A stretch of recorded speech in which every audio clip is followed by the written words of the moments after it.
묻겠습니다. 아무것도 두려워 말라. 반주자가 흔들려도 우리 그냥 부르면 됩니다. 반주 따라가려고 하면 안 돼요. 같이만 하면 돼, 같이만.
말씀 듣도록 할게요. 기도할 텐데요.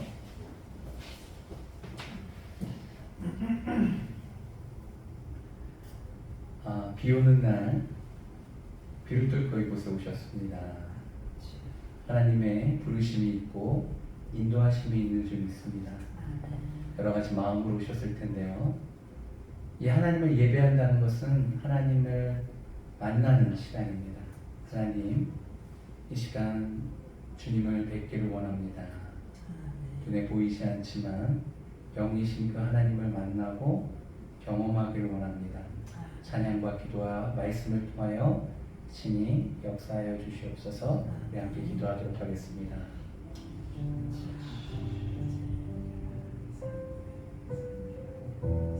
아버지,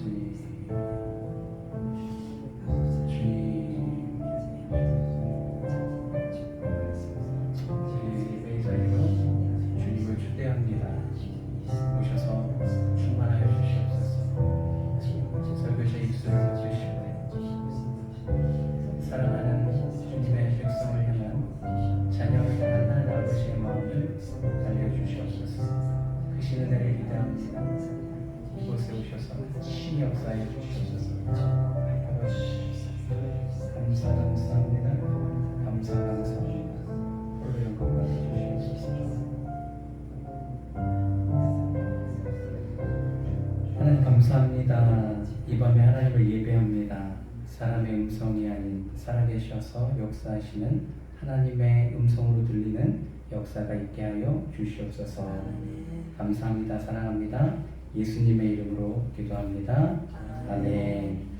우리 하나님 말씀 보도록 하죠. 하나님 말씀은 요한 1서 4장입니다.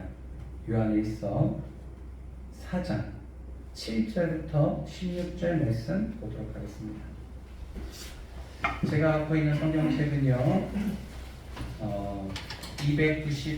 392페이지에 있습니다. 요한일서 4장 7절부터 16절까지 말씀이고요. 우리 화면 참고해 주십시오. 교독하도록 하겠습니다. 제가 7절 읽으면 여러분 짝수절 읽어주시고 제가 홀수절 읽고 한 번씩 주거리 받거니 하기로 16절은 마지막 절은 같이 읽도록 하죠. 제가 먼저 읽습니다. 사랑하는 자들아, 우리가 서로 사랑하자. 사랑은 하나님께 속한 것이니 사랑하는 자마다 하나님으로부터 나서 하나님을 알고 사랑하지 아니하는 자는 하나님을 알지 못하나니 이는 하나님은 사랑이시라. 하나님의 사랑이 우리에게 이렇게 나타난 바 되었으니 하나님이 자기의 독생자를 세상에 보내심은 그로 말미암아 우리를 살리려 하심이라. 사랑은 여기 있으니 우리가 하나님을 사랑한 것이 아니요 하나님이 우리를 사랑하사 우리 죄를 속하기 위하여 화목제물로 그 아들을 보내셨습니다. 사랑하는 자들아, 하나님이 이같이 우리를 사랑하셨은즉 우리도 서로 사랑하는 것이 마땅하도다. 어느 때나 하나님을 본 사람이 없으되 만일 우리가 서로 사랑하면 하나님이 우리 안에 거하시고 그의 사랑이 우리 안에 온전히 이루어집니다. 그의 성령을 우리에게 주심으로 우리가 그 안에 거하고 그가 우리 안에 거하시는 줄을 아느니라. 아버지가 아들을 세상에 구주로 보내신 것을 우리가 보았고 또 증언하니 누구든지 예수를 하나님의 아들이라 시인하면 하나님이 그 안에 거하시고 그도 하나님 안에 거하느니라.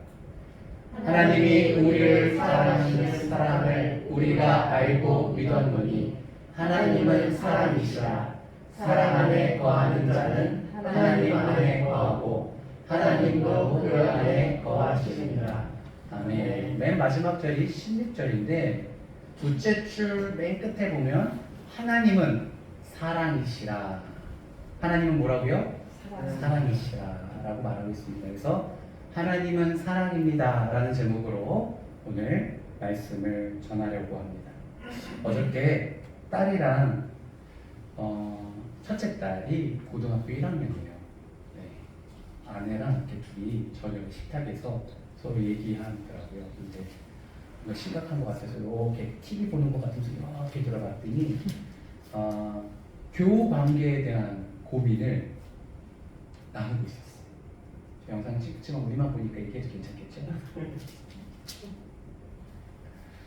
이제 고등학교 1학년이 돼서 이제 새 학기가 되었는데 우리 딸이 너무 바빠요. 얼굴 보기가 힘들어요. 일찍 가고 좀 늦게 들어오고 고등학생이니까.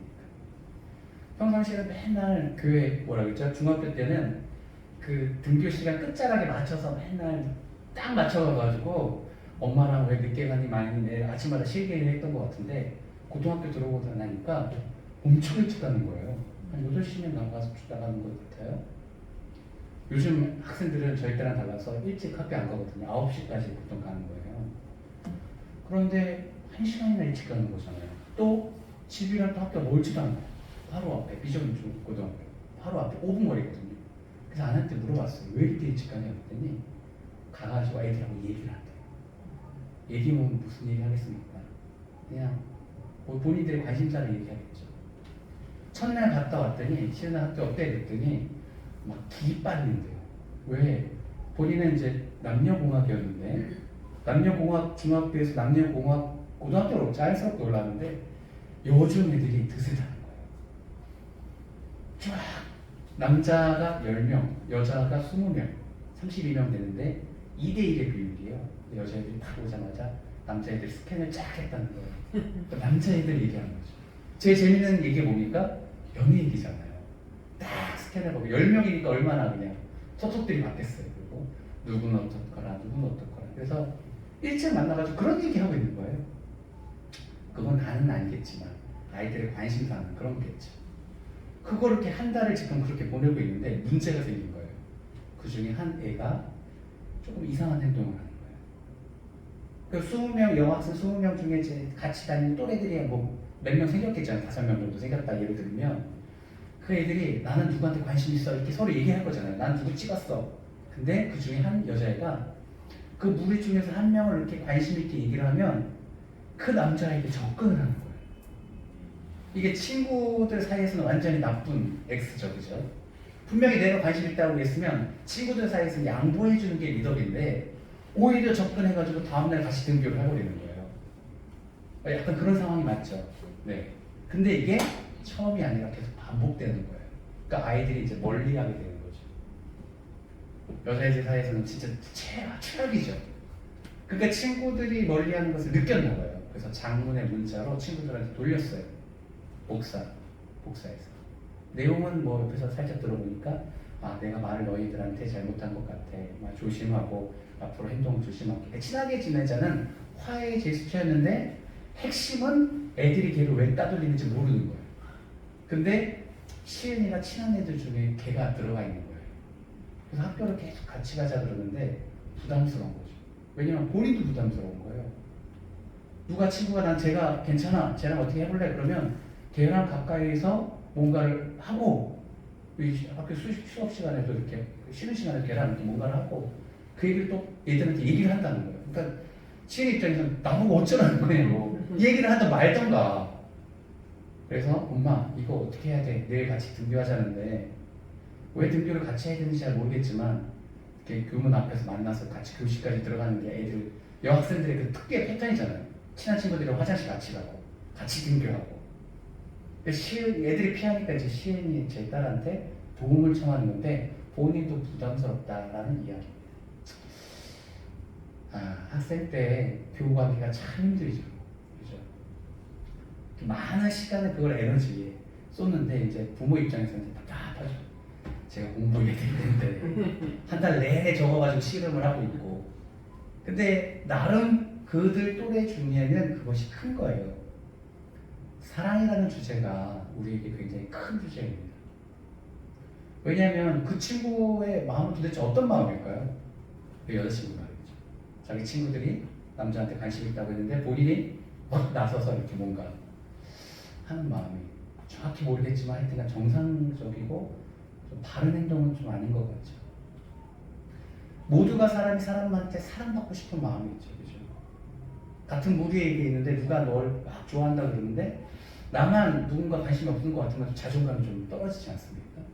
특히 학생 때는 그것들이 굉장히 예민할 때여서 걱정이 되는데 저걸 어디부터 어떻게 가르쳐줘야 되겠습니까? 그냥 서로 싸우고 화해하고 또 그런 과정 속에서 성숙해 가는 거겠죠. 성경은요, 하나님이라는 존재를 단 한마디로 얘기합니다. 사랑이라고 말이죠. 지금 저희 교회의 설교 내용이 뭐냐면 요한복음을 계속 다루고 있는데 요한복음에는 예수님이 자기를 직접 소개하고 있습니다. 뭐라고 소개하냐면 우리 첫 시간 기억합니까? 나는 생명의 떡이다.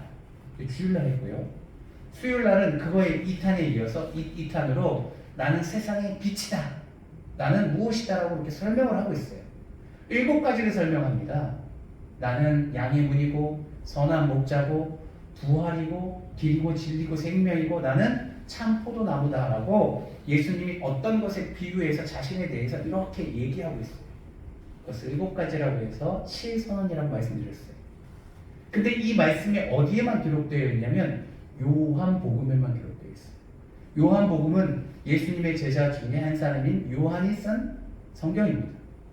예수님의 그런 얘기를 귀담아 듣고 성령의 감동으로 그것을 기록한 거예요.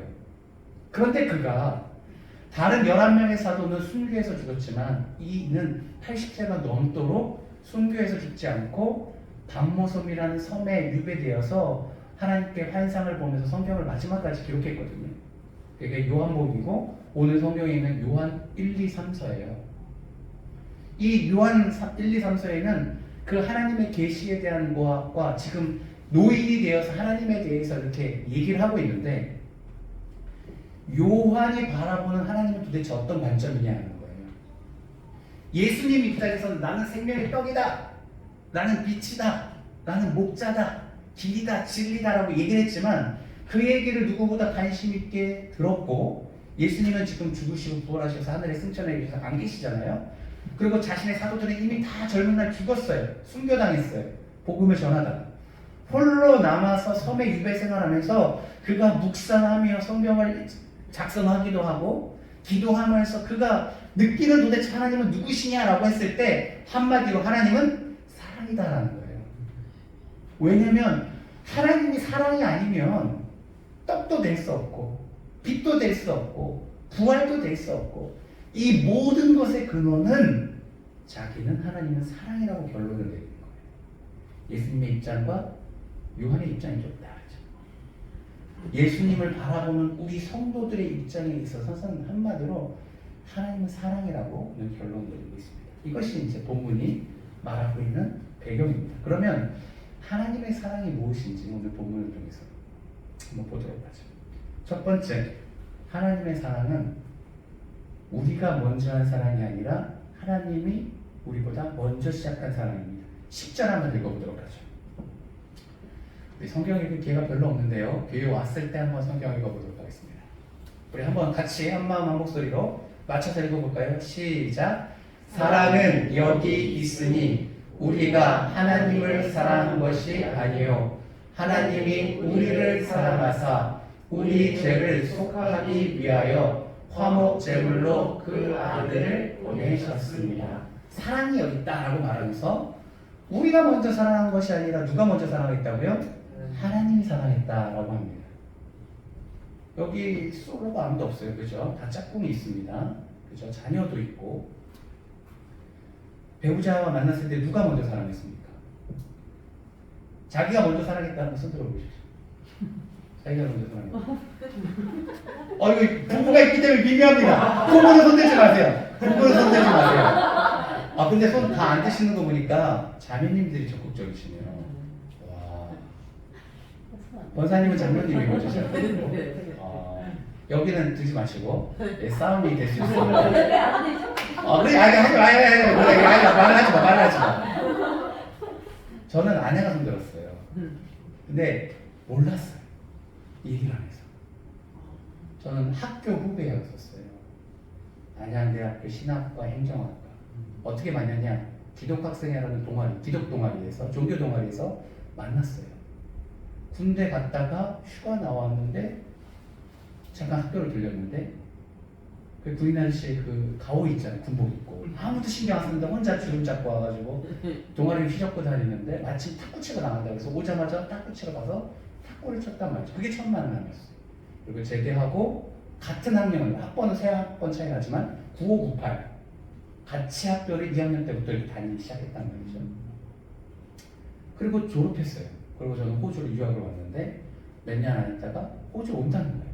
이제 이메일로 왔어요. 그래서 이제 집을 잡아주고 뭐 이렇게 저 교회 다녔어요. 교회 전도사였으니까 자연스럽게 우리 교회로 데려요. 그런데 너무 예쁜 거예요. 학교 다닐 때는 선머스마 같아서 축구 같이 했었거든요.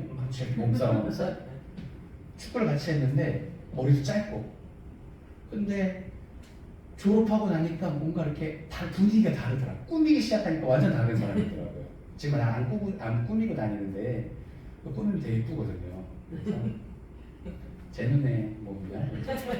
그래서 제가 연애해야 되겠다. 그래서 분위기를 잡고 으슥한 곳에 그 나름 으슥하지만 되게 운치 있는 호주의 그 박비영이 뛰어내렸던 절벽이 있는 데가 있어요. 되게 멋있는 데 데려가가지고 제가 실은 좋아한다.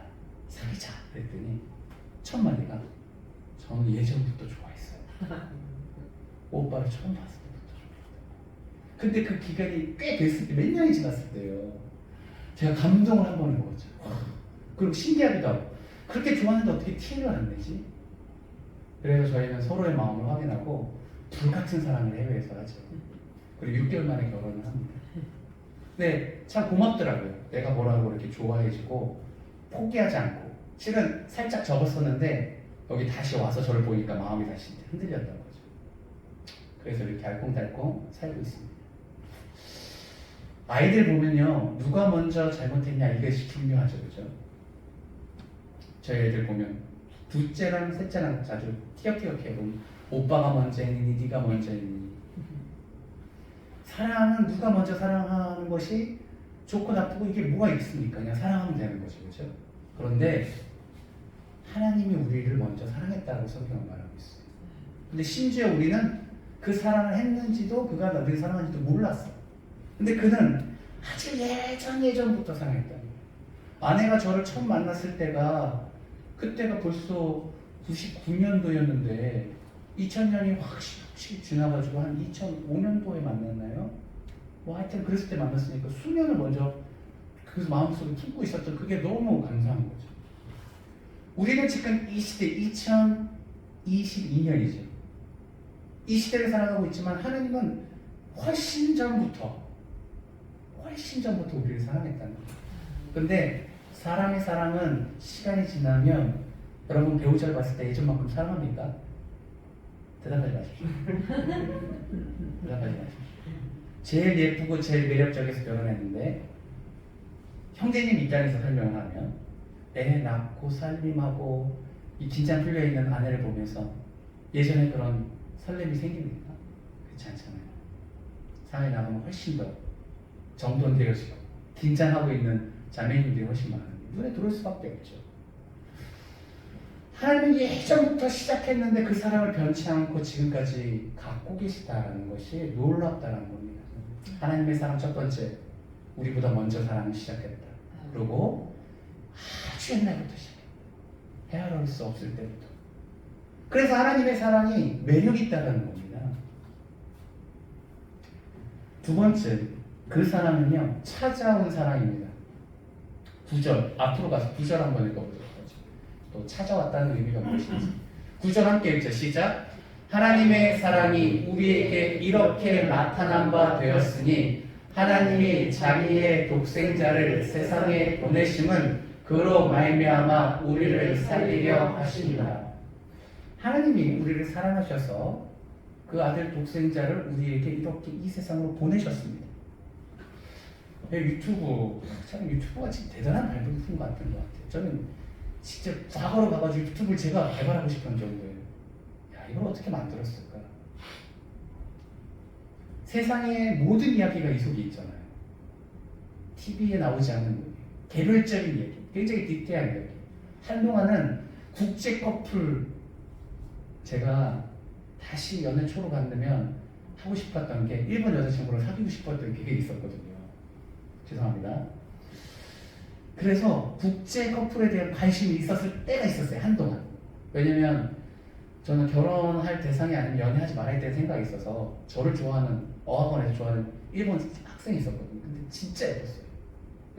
저한테 데이트 신청했는데 나는 국제 결혼하면 안 된다는 생각에 데이트 자체를 못했어요. 근데 결혼하고 나니까 아니 한 번이라도 해볼 거는 생각이 드는 거예요. 진짜 예뻤었거든요.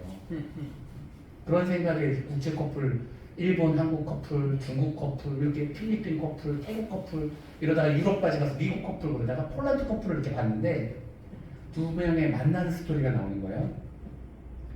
이 남자 학생이 폴란드 유학생이었어요. 그리고 여자 학생이 폴란드, 남자가 한국 사람, 죄송합니다. 남자는 근데 폴란드로 유학을 갔죠. 근데 이렇게 무슨 학교 교내 모임에서 봤어요. 근데 원래 한국 문화에 관심이 있었던 이 폴란드 자매가 남학생이 완전 자신의 이상형이었던 거예요. 그래서 너무 좋아했는데 대시를 하지 못하고 있는 사이에 이 학생이 한국으로 들어가 버린 거예요. 그래서 너무 속앓이를 하다가 안 되겠다. 한국에 가서 그 남자를 만나야겠다. 한국어를 공부하다가 결국은 그 남자에게 사랑을 고백하려고 한국으로 들어오게 돼요. 무작정 아무런 정보 없이. 그런데 마침 그 광화문에 있는 데에서 한국 무슨 폴란드 문화 뭐 체험 이런 게 있었대요. 근데 거기서 그 학생이 만나게 된 거예요. 그래서 다짜고짜 나는 당신을 만나기 위해서 여기 왔다. 근데 안 믿을 수 있으니까 예전에 왜 한국에 들어온지 찍은 영상들을 보여줬어요. 그 영상들이 실제 있거든요. 나는 그 사람을 만나서 간다 그랬더니 이 남자가 감격해서 마음을 열고 사귀게 되었다는 얘기인데 설교를 준비하면서 그 커플들을 찾아보고 싶은데 없더라고요. 결혼하지 못하고 깨어졌나 봐요 아마도. 뭐 하여튼 근데 그때 당황 상황은 너무 신기하더라고요. 자기가 왜 한국에 들어가 있는지 찍은 영상들이 있으니까 만들어낸 게 아니잖아요. 야 무작정 한국에 찾아와서 그를 만나는 그 자매님의 용기가 대단하고 만났던 것도 너무 로맨틱하고 그 사람을 되게 예쁘게 하고 있었던 상황인데 그 뒷얘기 궁금하긴 합니다. 하나님은 우리와보다 먼저 사랑한다고 하셨죠. 근데 그 사랑을 알려주려면 먼저 다가가야 되잖아요. 다가오셨어요. 근데 문제는 뭐냐면 폴란드와 한국의 거리의 이 거리 개념의 문제가 아니라 하나님은 하늘나라에 사시고 우리는 이 지구상에 산다는 거죠. 그래서 이 갭이 거리의 문제가 아니라 차원의 문제인 거예요. 특히 하나님 입장에서 이 세상이라는 것은 지구라는 것은 자기가 만들어 놓은 피조물이라고 해요. 그래서 이거를 하나님은 창조자라고 하고 우리를 피조물이라고 하는 거잖아요. 사람이 장난감을 만났어요. 이 토이스토리 여러분 뭐 학부모니까 한 번 다 보셨을 거 아니에요. 토이스토리는 장난감들이 얘기해요. 장난감들이 원래 생명이 있어서 막 본인들이 이렇게 막 활동을 하다가 사람이 나타나면 이렇게 장난감이 촉해요. 근데 그들의 존재 자체는 사람들의 유희예요. 기쁨이 되는 거예요. 그들이 그렇게 스스로 인식하고 있어요. 그걸 숙명으로 받아들였어요. 근데 만약 토이스토리 뭐 5편이 나온다고 할 때 이 장난감들의 세상을 구원하기 위해서 사람이 그 장난감의 세상으로 들어간다고 만약에 가정해 보십시오. 이게 이야기가 됩니까? 작가 스토리 라인들이 이거를 나름 여러 사람들이 한 편을 만들기 위해서 작가 글을 쓸 텐데 채택이 안 되겠죠. 왜냐면 말이 안 되니까.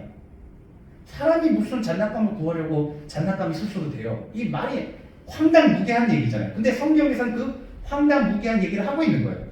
사람이 장난감 되는 것보다 더 어이없는 것이 이 세상을 창조하신 하나님이 우리에게 내가 너를 당신을 사랑합니다라고 고백하기 위해서 인간으로 온다는 것이 더 말이 안 되는 것이죠. 그것도 성인으로 오는 것이 아니라 깐나내리요. 그것도 마국간에 추하고 춥고 더러운 마국간에 그렇게 태어난다는 것은 사람의 머릿속에서 나올 수 있는 이야기가 아니라는 겁니다. 그런데 성경은 그렇다고 얘기해요. 근데 그것을 저는 믿고 있는 것이죠. 사랑은 무엇이냐? 성경에서 말하는 하나님의 사랑은 무엇이냐? 첫째, 우리보다 먼저 사랑한 사람이다. 알 수 없을 정도로 훨씬 먼저. 두 번째, 그 사랑을 알려주기 위해서 직접 찾아오셨다는 거예요. 대화가 안 되니까 사람의 몸을 입고 오신 거예요. 호랑이가 동물원을 들어가는 것이 기사거리가 되겠습니까? 나오는 것이 기사거리가 되겠습니까? 맹수가 도시를 활개치는 게 기사거리가 되겠죠. 아프리카에 있다가 우리나라 서울대공원으로 들어가는 것이 용인으로 오는 것이 뭐 기사거리가 되겠습니까? 그런데 그가 바깥에 나와서 어떤 묶음도 없이 막 팔개치고 사람들을 막 공격한다는 대문짝하게 신문이 나겠죠. 그런 것처럼 저 하늘에 계신, 하늘이라는 곳이 도대체 어딘지 모르겠지만 미지의 세계에 계신 창조주가 이 땅의 시간과 공간의 제약을 받고 자신이 만든 그 모습으로 이 땅에 온다는 것은 정말 경이로운 소식이라는 겁니다. 그런데 왜 그렇게 우리에게 찾아오셨냐? 인간이 당신의 사랑을 모르니까 알려주려고. 하나님의 사랑이 우리에게 이렇게 나타났다라는 뜻이 그런 뜻입니다. 하나님이 자기의 독생자를 세상에 보내셨다. 우리와 소통하기 위함이에요. 우리 아이들 선생님들 보면 확실히 달라요. 말하는 게 달라요. 아이들하고 눈을 맞추려고 이렇게 무릎을 꿇고 눈을 맞추고 아이들 말투로 얘기하죠. 그랬어요, 저랬어요. 천천히 말하고 반복해서 말하고. 왜 그렇습니까? 시선을 맞추기 위한 것이죠. 하나님은 우리와 대화하기가 어려워요. 하나님 보이지 않고, 그죠? 완전하고 전능하고 우리는 죄인이고. 그 갭을 줄이기 위해서 우리에게 시선을 맞추고 소통하기 위해서 하나님이 우리 가운데 우리의 모습으로 온 거예요. 성경에는 종의 모습이라고 했어요. 종. 하나님과 우리의 관계는 종이라는 거죠. 스스로 종되어서 사람의 형체를 입고 이 땅에 오셔서 저와 여러분에게 말하는 겁니다. 내가 너를 진짜 사랑한다. 그리고 이 삶은 진짜 오래됐다. 그리고 내가 너를 위해서 모든 것을 희생하겠다. 하나님의 사랑은요, 우리가 생각할 수 있는 범위의 사랑이 아닙니다. 그가 우리를 찾아오셨습니다. 그리고 그가 우리를 섬기고 계십니다. 이 사도 요한은 그 사랑을 나이가 들도록 계속 묵상하고 있는 것이죠. 세 번째, 하나님의 사랑의 특징은 뭐냐면 우리를 위해서 대신 죽으신 사랑입니다. 우리 아까 읽었던 10절 다시 한번 읽어볼게요. 10절 있습니다. 10절 시작. 사랑은 여기 있으니 우리가 하나님을 사랑한 것이 아니요 하나님이 우리를 사랑하사 우리 죄를 속하기 위하여 화목제물로 그 아들을 보내셨습니다. 이 하반부에 우리가 집중해서 읽어야 되는데 그 사랑의 특징은 뭐냐면 우리 죄를 속하다, 우리 죄의 문제를 해결하기 위해서 그가 화목제물로 그 아들을 보내셨다. 예수 그리스도를 이 땅에 보내신 것은 우리와 소통하기 위함이라고 그랬죠. 근데 그것이 끝이 아니라 내가 사랑한다고 말하면 그 사랑이 전달되는 것이 아니라 근본적인 문제를 해결해야 되는데 인간이 갖고 있는 이 죄 때문에 하나님과 소통하지 못하는데 이 죄의 문제를 해결하기 위해서 대신 이 땅에 저주를 받기 위해서 이 땅에 오셨다.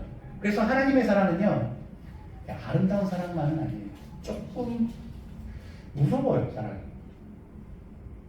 제가 한번 말씀드린 적이 있었는데 이 패션 오브 크라이스트, 예수님의 그 죽음의 과정을 우리 멜 깁슨이라는 유명한 배우가 감독해서 영화를 만들었는데 그게 처음에 나왔을 때 진짜 센세이션을 일으켰어요, 기독교에. 왜냐면 기존의 영화들과 달랐기 때문에 그래요. 왜냐면 기존의 영화들은 아름답게만 꾸몄는데 이거를 정말 실제처럼 재현했단 말이죠. 채찍질 받는 모습, 못 박히는 모습, 피로 낭자한 모습, 신음하는 모습. 와, 끔찍해서 볼 수 없는데 그게 진짜 예수님의 실상이라는 것이죠. 이 하나님의 사랑은요, 로맨틱한 사랑이 아니에요. 처참한 사랑입니다. 하나 영상을 제가 보여드리려고 하는데요. 되게 오래됐어요. 제가 진짜 예전에 중중고 가르쳤을 때 보여줬던 영상인데 한번 짧은 거 보십시오. 기차역을 관리하는 아버지와 그의 아들의 이야기입니다. 볼륨 업 해주시죠.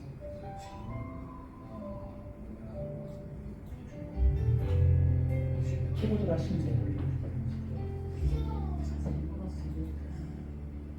아니 못 눌러요.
하나님이라면 어떤 결정을 내리시겠습니까? 다 자녀가 있으시죠? 사고로 아들이 기차에 밑에 꼈습니다. 기차는 이렇게 길이 연결되지 않으면 기차는 이제 사고로 기차에 있는 사람이 다 죽는 상황이고 그 연결하는 아들이 밑에서 압사당하는 상황. 하나님의 사랑, 예수 그리스도를 이 땅에 보내신 그 사랑과 이 상황은 똑같지 않죠. 뭐 반론에 여러 가지 얘기가 있을 수 있습니다.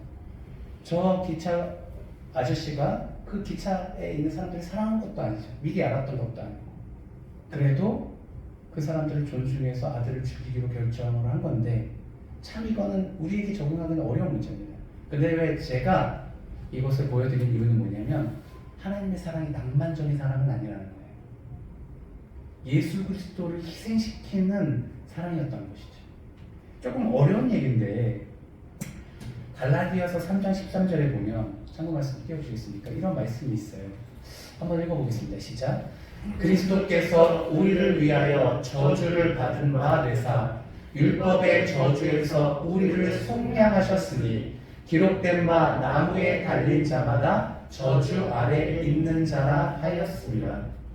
하나님이 이 세상에 와주셔서 사랑을 고백한 것으로 끝나는 것이 아니라 근본적인 우리의 죄의 문제를 해결해야 되는데 그 죄에 대해서는 하나님은 심판하시는 하나님이라는 것이죠. 저주를 내리시는 하나님이라는 거예요. 그런데 우리를 사랑하여 주셔서 우리의 죄를 해결해 주시려면 대신 이 저주를 받을 사람이 필요했던 거예요. 그래서 예수 그리스도를 나무에 달았다는 겁니다. 나무에 달린 자마다 옛날에 구약 성경에 이런 뜻이 있어요. 나무에 달린 자는 저주를 받은 자나 이것은 예수 그리스도가 십자가에서 저주받을 것에 대한 예언의 말씀이었던 것이죠.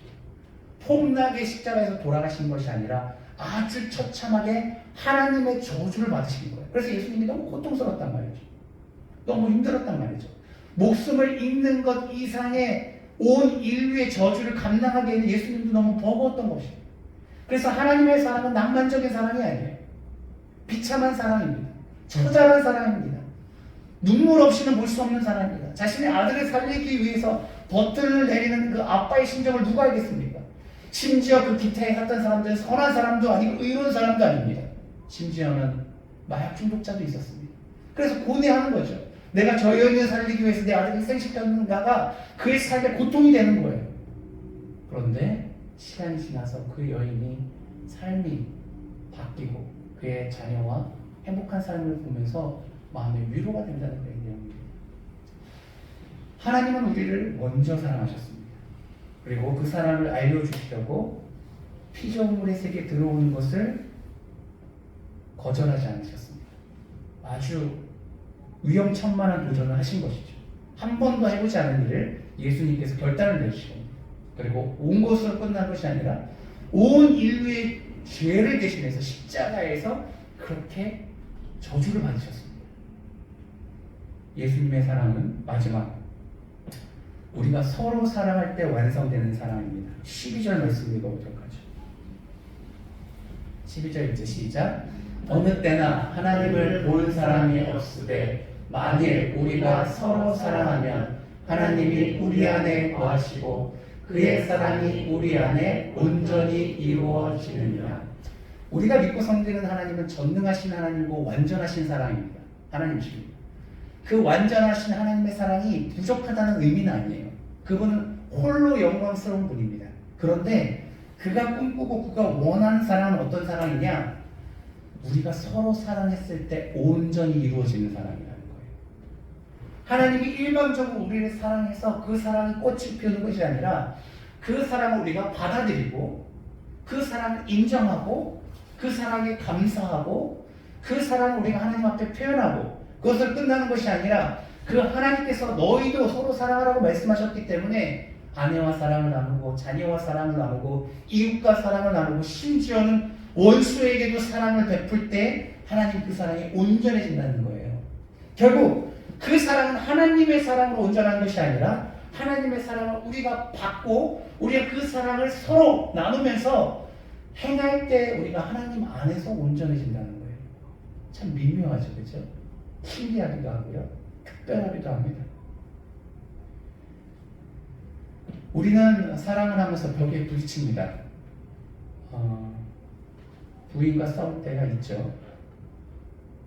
집사님 많이 싸우세요? 친애자매님이랑? 네? 너무 대답을 시원하게 하시나요? 치열하게 싸우십니까? 네. 쉽지 않죠. 네. 우리 권사님이 제일 힘든 게 장로님하고 불화했을 때 제일 힘드시죠. 희한하게 가까이 있는 내 배우자랑 마음이 틀어질 때 마음이 제일 어렵습니다. 저도 마찬가지예요. 성도님들한테는 감사합니다, 괜찮습니다. 다 제 잘못이죠. 그런데 아내가 저를 훅 치고 들어오면 못 견디겠어요. 근데 되게 도전적인 사람도 아니에요. 성품도 유해요. 착해요. 근데 조금만 이렇게 하면 저는 감당하기 힘들어요. 사랑은요, 서로 사랑할 때 우리 안에서 온전해지는 겁니다. 그런데 우리가 사랑하지 못하기에 우리는 사랑에 대한 패배의식이 있죠. 큰 벽에 부딪히게 됩니다. 예수님이 서로 사랑하라고 했는데 예수님도 사랑에 실패합니다. 왜냐하면 12명 제자 중에 한 사람이 예수님을 팔아버립니다. 그래서 예수님이 잡히신 거예요. 그런 예수님의 그 비전과 예수님이 이 땅을 위해서 사역하는 그 방식에 대한 불만이 있었던 것 같아요. 그 속마음은 어찌됐든 모르겠지만 하여튼 예수님을 상대방이 팔아요. 밀고 하죠. 배신자입니다. 예수님이 서로 사랑하고 이 사랑을 통해서 온전함을 이루라고 말했는데 그 얘기가 끝나기 얼마 안 돼서 예수님을 팔아버렸단 말이죠. 벽을 느끼는 거죠. 우리의 사랑이 대단한 것 같습니다. 그런데요, 작은 은삼십에 무너지는 제자들의 모습이 우리의 모습이기도 합니다. 예수님은 오랜 시간 동안 제자와 동행했고, 그리고 정말 놀라운 기적, 세상에 없는 전무후무한 기적들을 많이 행했습니다. 그리고 그의 말씀에는 능력이 있었습니다. 그리고 유다에게는 돈을 관리한 회계였어요. 그 모든 것을 맡겼어요. 신뢰했죠. 그리고 예수님은 만나면 만날수록 그 안에 사람들 그 누구와 비교할 수 없는 아름다운 인격의 향기가 있었어요. 그 놀라운 것을 3년 반이나 경험했음에도 불구하고 단돈 은30에 예수를 팔아버립니다. 우리가 사랑할 수 없는 존재입니다. 이 물질의 노예가 되어서 이 물질의 예수 그리스도의 그 놀라운 존귀, 가치 자체를 다 버려버린다는 것이죠. 세상의 탐욕이 우리 안에 있다는 것입니다. 그런데 그렇게 돈으로 인해서 돈이 이기는 것과 같은 방식으로 돈은 끊임없이 우리 사회를 파괴하지만 이 사랑은 거꾸로 그런 어떤 세상의 무엇에 의해서 끊임없이 파괴당하는 것 같지만 그러는 방식으로 거꾸로 세상을 이겨버립니다. 사랑이 약한 것 같지만 강합니다. 돈이 탐욕이 강한 것 같지만 그렇지 않죠. 여러분을 움직일 수 있는 핵심은 결국은 하나님의 사랑입니다. 하나님의 사랑이 아니고는 여러분은 이 하나님 앞에 나올 수가 없는 것이죠. 반대로 하나님의 사랑의 특징을 얘기하지 않습니까? 오래전부터 사랑하시고 스스로 모든 것을 버리고 찾아오셨고 그리고 우리의 죄를 대신해서 처참하게 대신 주신 그 희생의 사랑이 우리 영혼을 울릴 때 우리는 돈 앞에 날마다 쓰러지는 존재지만 그 사랑에 다시 한번 새롭게 태어나서 감사하고 감동하고 감격하고 전혀 움직일 것 같지 않았던 내가 하나님을 향해서 마음을 열고 그에게 인생을 던지게 되는 놀라운 역사를 우리는 은혜라고 부릅니다. 사랑하는 성도님, 하나님의 사랑은 위대한 사랑입니다. 세상에 알 수도 짐작할 수도 없는, 경험하지 않으면 알 수 없는 사랑입니다. 16절 말씀 읽고 말씀을 정리하도록 하겠습니다. 16절 같이 읽어보죠. 시작. 하나님이 우리를 사랑하시는 사랑을 우리가 알고 믿었노니 하나님은 사랑이시라. 사랑 안에 거하는 자는 하나님 안에 거하고 하나님도 그의 안에 거하시리라. 하나님과 우리는 전혀 별개의 존재였습니다. 그런데 예수라는 존재를 통하여서 그 사랑을 알게 되었습니다. 그의 희생, 죽으심을 통해서 하나님의 본심을 알았습니다. 그래서 우리는 우리를 사랑하시는 하나님을 믿게 되는 것이죠. 신뢰하게 되는 것이죠. 부인으로부터 부모로부터 끊임없이 상처를 받을 수밖에 없는, 또 나도 그들에게 상처를 주는 연약한 존재지만 온전하신 그 사랑 안에서 우리가 그에게 신뢰하고 믿음으로 믿기만 하면 우리가 하나님 안에 거하고 하나님도 내 안에 거하여서 하나님이 내 속에 계신대요. 그 천국 보좌를 버리고 이 땅에 오신 하나님께서 내 작은 마음 가운데 들어오는 것을 거부하지 않으십니다. 그게 놀라운 은혜죠. 하나님과 연합하는 역사가 이루어집니다. 기독교는요, 사랑의 종교입니다. 사랑은 왜가 아니라 어떻게 라는 말을 해야 된다라고 제가 누군가에게 들었습니다. 왜? 평상시에 궁금증, 왜라는 질문은 굉장히 중요한 질문이죠. 근데 이 사랑이라는 세계 안에서 왜라는 단어는 굳이 필요가 없습니다. 내가 왜 그걸 해야 돼? 왜 이런 문제가 생기는 거야? 꼭? 왜? 나만? 이런 식의 문제는 어떤 해결점도 어떤 답도 가져오지 않습니다. 왜라는 질문이 그렇게 중요했다면 예수 그리스도가 우리에게 물었겠죠. 내가 왜 사람이 되어야 돼? 내가 왜 십자가에서 고통을 당해야 돼? 내가 왜 너희들의 눈 맞춰서 너희에게 사랑을 구걸해야 돼? 그런데 사랑은 그런 것이 아닙니다. 그는 그런 것을 다 덮어놓고 이유 없이 사랑하셨고 이유 없이 우리에게 찾아오셔서 당신의 희생과 사랑을 가르쳐 주셨습니다.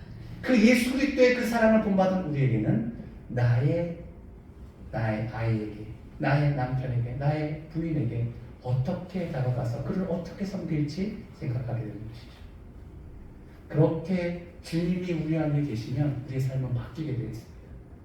주님께서 원수도 사랑하라 말씀하셨기 때문에 원수를 향해서 보복하는 것이 아니라 그를 축복할 수 있는 놀라운 세상 사람이 상상할 수 없는 존재가 되는 것이죠. 말씀을 정리합니다. 하나님의 사랑은 우리보다 먼저 한 사랑입니다. 그리고 역경을 뚫고 우리에게 찾아오셔서 그 사랑을 고백하는 사랑입니다. 그리고 그 사랑은 우리를 대신해서 죽으신 사랑이기에 로맨틱한 사랑이 아니라 처절한 사랑입니다. 그리고 그 사랑은 내가 그 사랑에 반응할 때 비로소 온전해진 사랑입니다. 사랑하는 성도님, 그 사랑을 받아들이시고 그 사랑을 고백하시고 서로 사랑함으로 온전한 사랑이 저와 여러분에게 이 밤에 이루어지는 역사가 있기를 주님의 이름으로 축복합니다. 주님의 이름으로 축복합니다. 마지막 찬양이 남았는데요.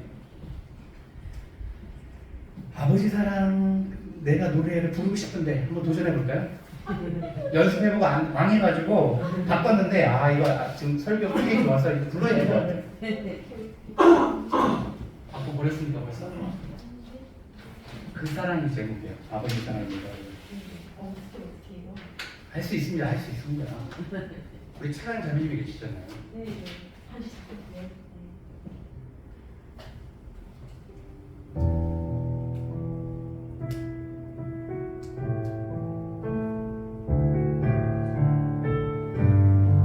아버지 사랑, 아버지 사랑 내가 노래해 아버지 은혜 내가 노래해 그 사랑 변함없으신 거짓없으신 성실하신 그 사랑할 때 꺾지 않으시네 꺼져가는 등불 끄지 않네 그 사랑 변함없으신 거짓없으신 성실하신 그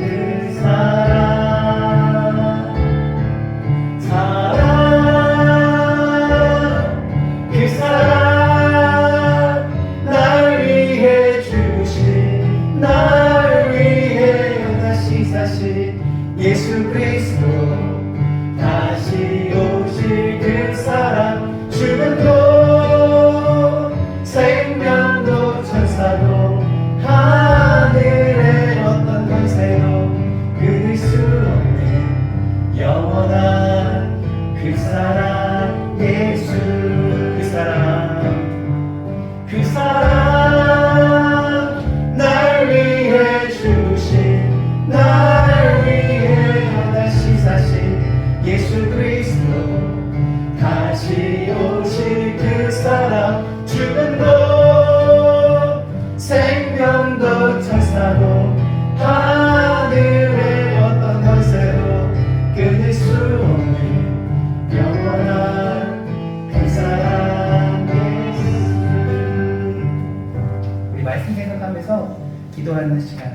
갖도록 하겠습니다.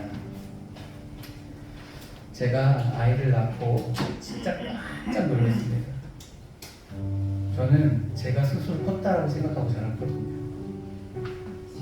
부모님이라는 분명 보살핌이 있었지만 그냥 내가 잘나서 내가 전공을 선택하고 내가 학교 선택하고 내가 동아리 선택하고 내가 배우자 선택하고 그런 줄 알았는데 아이를 낳고 깜짝 놀랐습니다. 이렇게 고통스럽게 낳는지도 몰랐고 이 아이가 한시도 엄마의 품을 떠나서는 살 수 없다는 존재가 너무나도 놀랐습니다.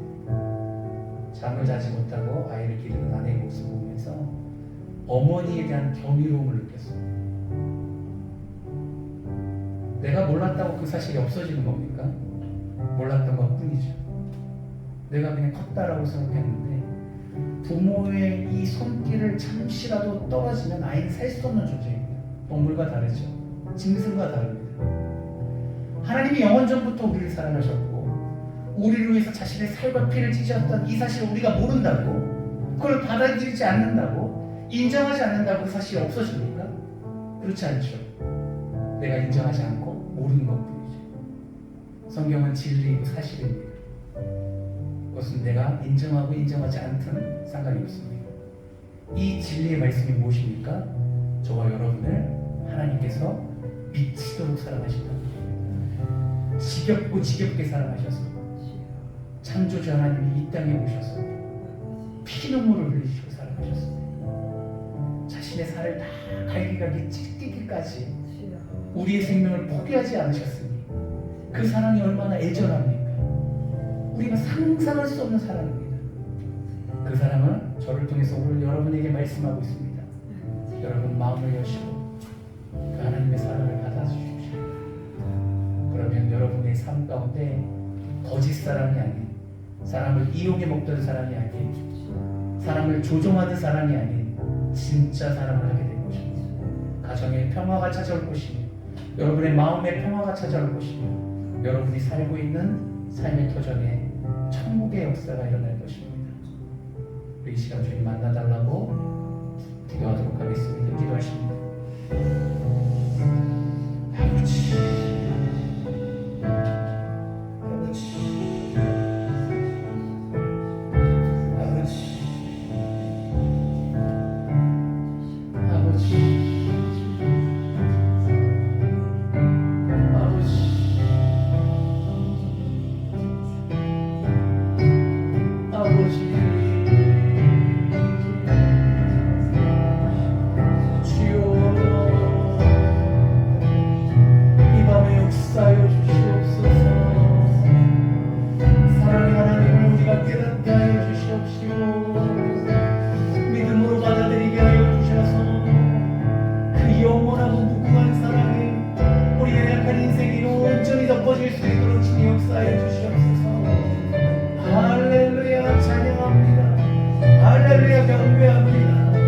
경이롭고 아름다운 사랑을 송축합니다. 우리 인생 가운데 보내어주신 그 신실하신 그 사랑을 찬양합니다. 우리를 위해 십자가에 지신 예수 그리스도의 그 사랑을 송축합니다. 자신의 아들 독생자 예수 그리스도를 이 세상에 보내어주시고 아버지여 그 희생시킨 하나님의 마음극한 사랑에 엎드려 감사하오니 그 사랑을 전하는 우리 교회 되게 하여 주시고 그 사랑으로 가득한 우리 교회 되게 하여 주시옵소서. 아버지 감사합니다. 감사합니다. 우리 교회를 위해서 함께 기도하는 시간 잠시만 갖도록 할게요. 우리 하늘뿐 교회가 존재하는 것은 하나님의 사랑을 전하는 것입니다. 목사를 자랑할 이유도 없고 우리 모임의 탁월함을 자랑할 것도 없고 우리가 자랑할 것은 우리의 연약함이고 예수 그리스도의 능력이고 선하심이고 그의 사랑입니다. 우리는 점점 작아지고 예수 그리스도가 우리 안에 커지기를 원합니다. 하늘뿐 교회는 하나님의 사랑을 전하는 교회 되게 하시고 그 사랑이 하나님을 한 사랑이라도 그 사랑을 받아들이고 예수의 사랑 가운데 살아갈 수 있는 영혼을 구원하는 교회 되게 해주십시오. 우리 성도님이 아니시더라도 이 시간만큼은 교회를 위해서 한번 잠시만 기도해 주시기 바랍니다. 함께 기도하도록 하겠습니다. 기도하시죠.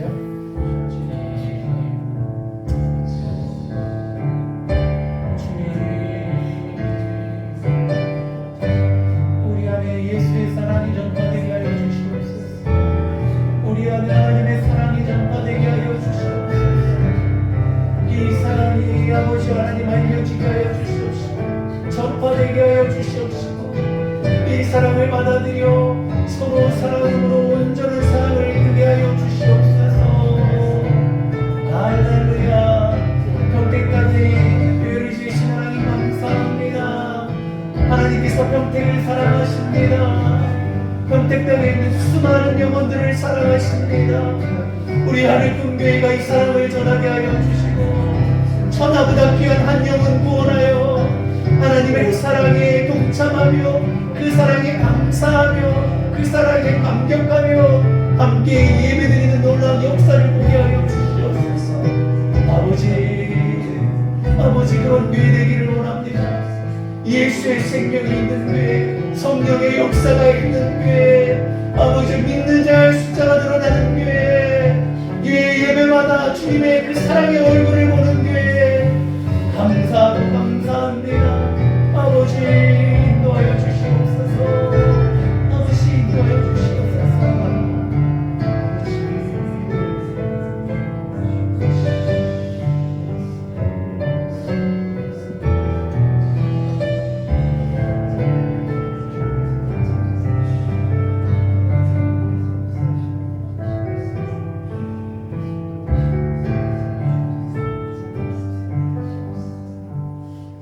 하나님, 이 밤에 오랫동안 감추어주었던 비밀인 하나님의 사랑을 전할 수 있는 영광의 자리를 허락하여 주시니 참으로 감사합니다.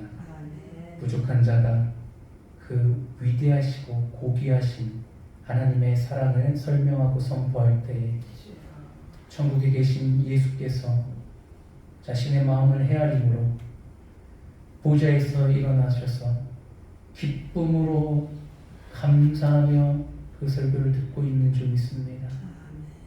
아버지, 목회자의 연약함은 다 주께서 뒤로 숨기시고 이 시간 그 온전한 복음이 사랑하는 권속들 심령에 심기어져서 자라고 성장하여 열매 맺는 역사를 보게 하여 주시옵소서.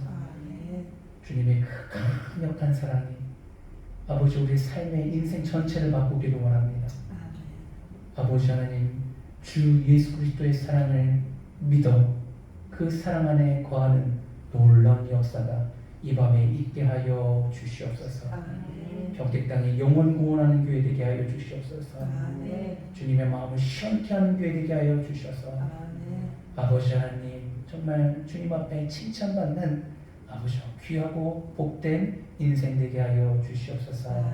감사합니다. 사랑합니다. 주님은 참 좋으신 분입니다. 홀로 영광 받아 주시옵소서. 모든 말씀 예수님의 이름으로 기도합니다. 아멘. 늦은 시간까지 함께 해주셔서 감사합니다. 각자 기도하시고 자연스럽게 돌아가도록 하겠습니다. 감사합니다. 조심해서 돌아가세요.